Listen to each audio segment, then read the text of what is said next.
Fala, galerinha, beleza? Então é o seguinte, a gente tinha combinado que assim que acabasse a proteína, a gente iria falar de algo bem específico dentro de proteína, que são as suas enzimas. Então a gente vai falar disso daí e alguns fatores que podem influenciar a ação dessas enzimas. Valeu, galera?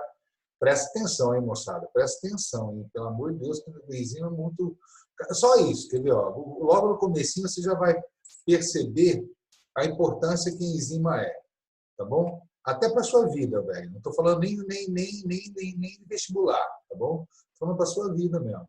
Presta atenção como é que isso aqui é interessante, é legal e sem esquecer, tá?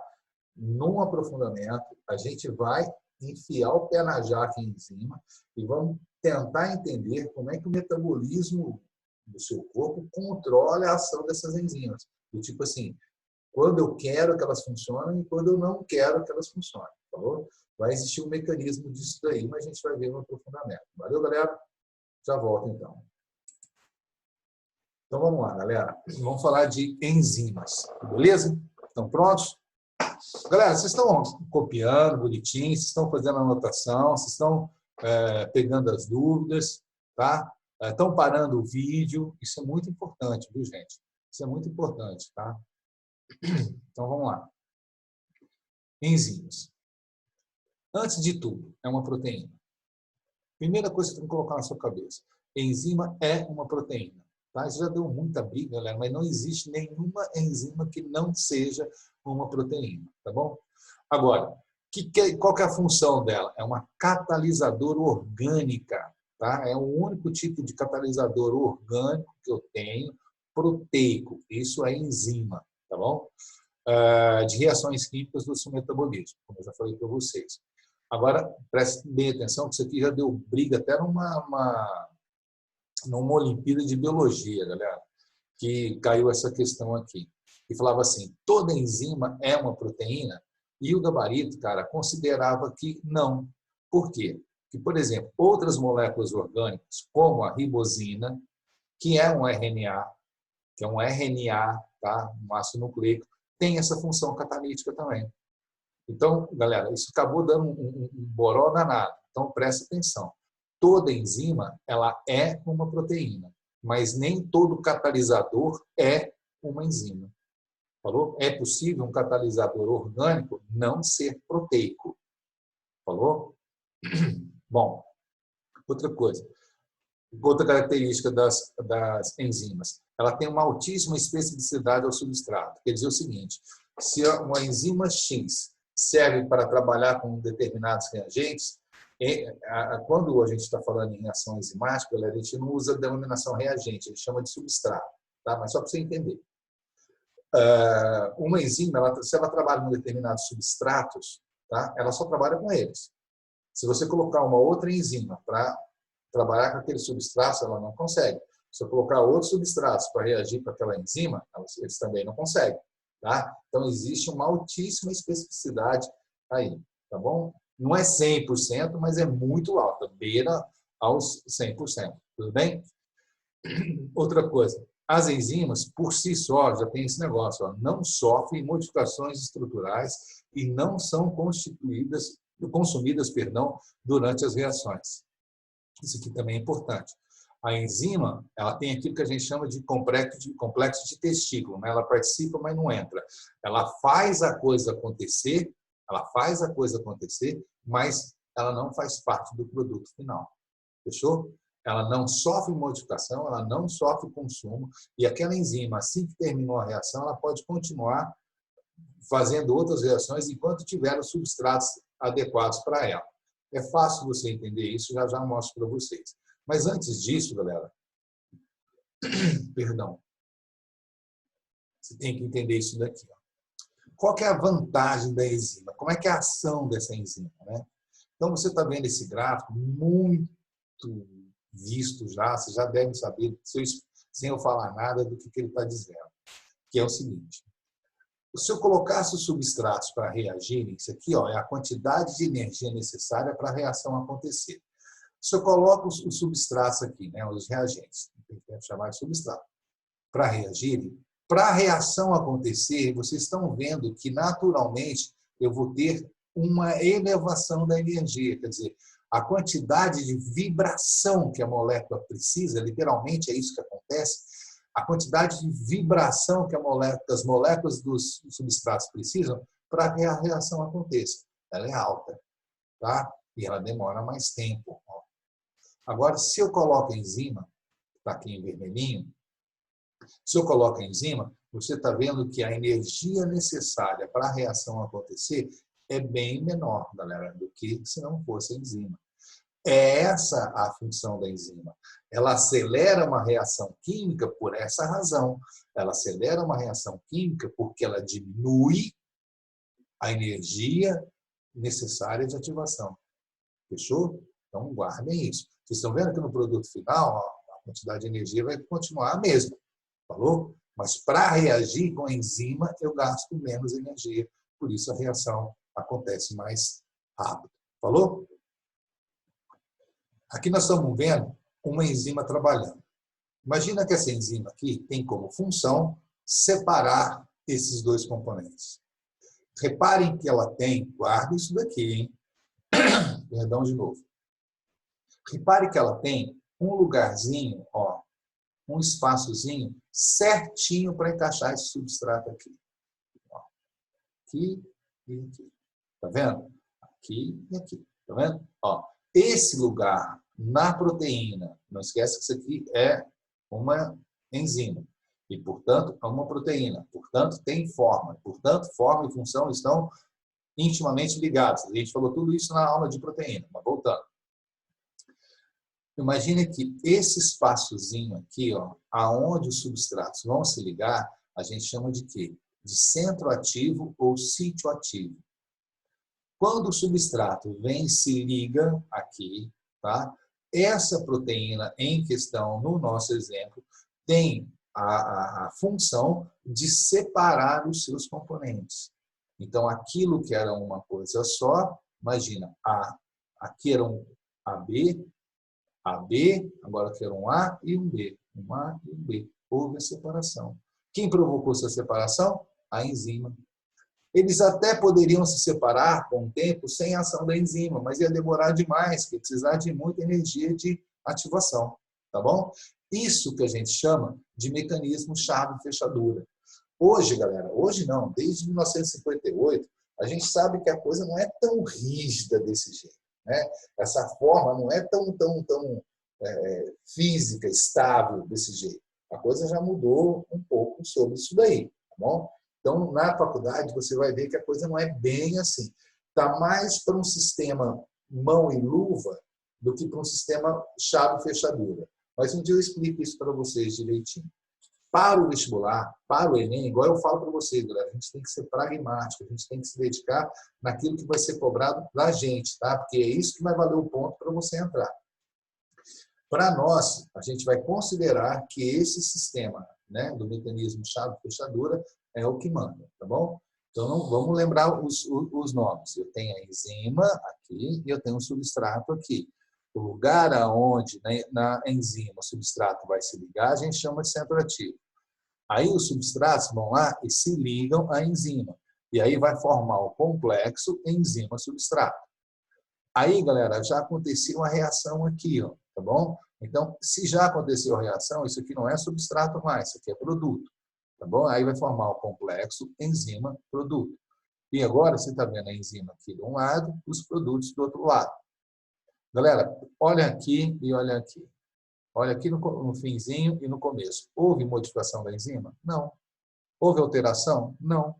Se ela encontrar novos substratos, ela vai conseguir fazer? Vai. Tá? Por isso que a gente fala que não tem consumo nem modificação da enzima no processo. Beleza? Fatores limitantes da ação enzimática. Galera, não esquece que, antes de tudo, uma enzima é uma proteína. Portanto, pode e sofre ações de fatores, por exemplo, ambientais. Por exemplo, elevação da temperatura. O que a elevação de temperatura faz com qualquer proteína? O que faz, galera? A partir de determinado nível de aumento da temperatura, desnatura. Se desnatura, muda a forma. E se imagina o seguinte, galera, que algo mude a forma dessa enzima. Os sitioativos iriam se modificar, o substrato não ia encaixar. Então, galera, a elevação da temperatura, ela atrapalha a ação da enzima? Atrapalha. Variação do pH, a mesma coisa, o raciocínio é igual. Imagina, então, de novo, voltando aqui, a nossa proteína. Essa proteína foi feita para trabalhar no pH X. Se estiver abaixo ou acima de X, quer dizer, não estiver no pH ideal, vai desnaturar. Se desnatura, muda a forma. Se muda a forma, muda a forma do centro ativo. Se muda a forma do centro ativo, encaixa, o substrato não encaixa. Se o substrato não encaixa, não vai ter reação. Falou? Falou, galera? Tá? Corta aqui, não vai ter reação. Por quê? Porque a enzima se modificou devido à ação do pH. E variação na concentração do substrato, que é um outro fator que a gente vai analisar diretamente no gráfico. Vamos dar uma olhada devagarzinho em cada um deles aqui agora. Presta atenção. Primeiro fator, elevação da temperatura. Então, tá aí. Alguns fatores podem comprometer a ação de enzimas. São eles. Primeiro, elevação da temperatura. Reparem, galera, que essa enzima A, ó, aqui a enzima A está funcionando e aqui a enzima B está funcionando. Reparem que a enzima A, ela funciona muito bem, obrigado, próximo de quantos graus centígrados? 40 graus. Para que a enzima B funcione, ela tem que estar a 80 graus, aproximadamente. Então, você está vendo que cada enzima tem a sua temperatura ótima de ação. Então, o 40 graus seria a temperatura ótima de ação da enzima A. Acima disso, ela desnatura. E abaixo de 40, ela desnatura? Não, não esquece. Temperatura baixa não desnatura, só temperatura alta. A mesma coisa aqui, ó, tá? A temperatura 80 aqui, ó, 80 graus centígrados, é a temperatura ótima de ação da enzima B. Acima de 80, desnatura. Aí ela deforma, perde logo a função. Abaixo, não desnatura. Falou? Beleza?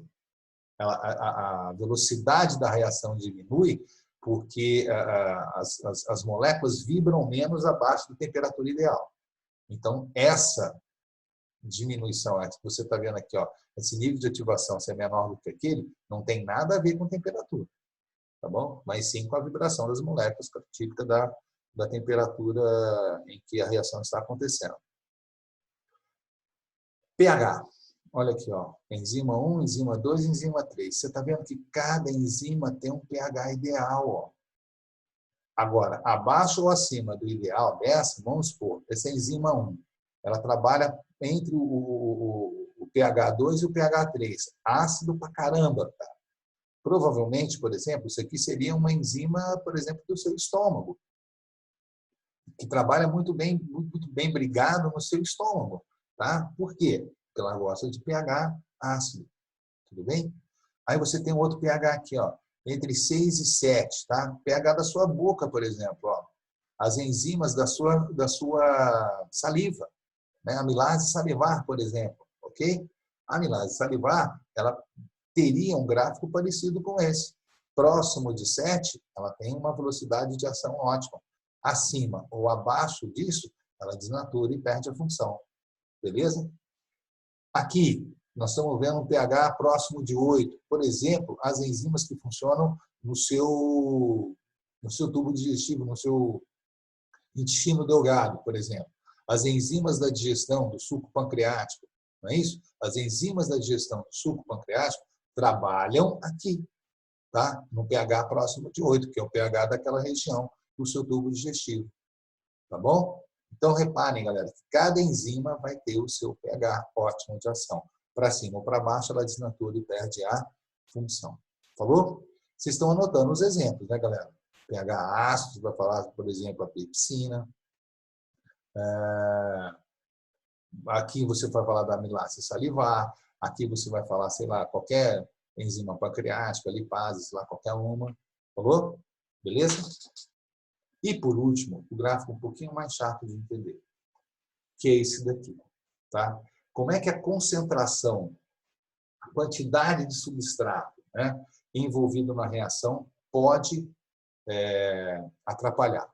Então, vamos ver aqui. Numa reação sem enzima, nós vimos que ia demorar muito para acontecer.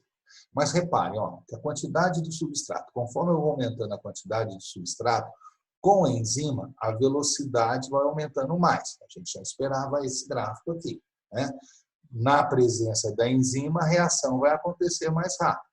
Mas vai chegar um momento, galera, que eu vou chegar a uma velocidade tal que não vai adiantar eu aumentar o substrato, que eu não vou ter mais velocidade por isso. Por quê? Porque todas as enzimas que estão envolvidas naquela reação já estão trabalhando. Não adianta eu aumentar a quantidade de substrato, olha essa linha aqui de cima, ó. Não adianta eu aumentar a quantidade de substrato, porque eu não vou ter velocidade maior. Eu faço sempre na sala de aula, eu dou o seguinte exemplo, galera.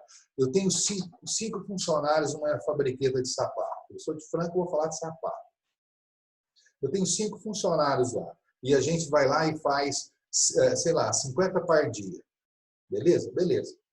Agora eu resolvo produzir 1000 par dia. Eu vou lá e compro mais couro, mais cola, mais taxa, mais sola, mais tudo. Cadarço, tudo. Só de eu aumentar aquilo, a matéria-prima, que seriam substratos, eu consigo produzir isso sem aumentar os meus funcionários? Não. Os meus funcionários já estão trabalhando no máximo deles. Não adianta colocar mais couro lá, que ele não vai conseguir fazer mais sapato por isso. Não é? Então, você imagina que na minha fábrica, quem é a enzima? É o funcionário. Quem são os substratos? É o couro, a sola, a cola, sei lá. Falou, galera? Então, pense assim. Voltando, então, os 3 fatores. Temperatura. Cada enzima tem sua temperatura ideal. Acima da temperatura ideal, desnatura. Abaixo, não desnatura. Depois, enzima, pH. Cada enzima tem seu pH ideal. Acima do ideal, desnatura. Abaixo, não desnatura. Acima do ideal, desnatura. Abaixo, desnatura. Em pH, desnatura para cima ou para baixo. Aqui, mesma coisa. Acima do pH ideal, desnatura. E abaixo, também desnatura. Falou, galera? Beleza. E o último, a concentração de substrato. Eu vou aumentar a velocidade conforme a quantidade de substrato que eu vou colocando. Só que vai chegar um momento, como a quantidade de enzima é fixa, se eu aumentar a quantidade de substrato, eu não vou ter mais velocidade por isso. Todas as enzimas aqui já estão ocupadas, já estão trabalhando no máximo dela. Falou? Bom, esses são os fatores, então, limitantes da ação enzimática, né? Os 3 tipos. Então, a gente vai terminar a nossa aulinha agora, nisso daqui, beleza? E aí, galera, como eu havia prometido para vocês, a gente vai depois voltar a falar de enzima com vocês para a gente mostrar, né, quais são os mecanismos que o teu corpo tem para produzir, para controlar a ação dessas enzimas. Valeu, galera? Valeu, então, moçada. Muito obrigado a vocês e até ácidos nucleicos. Um beijo. Até mais.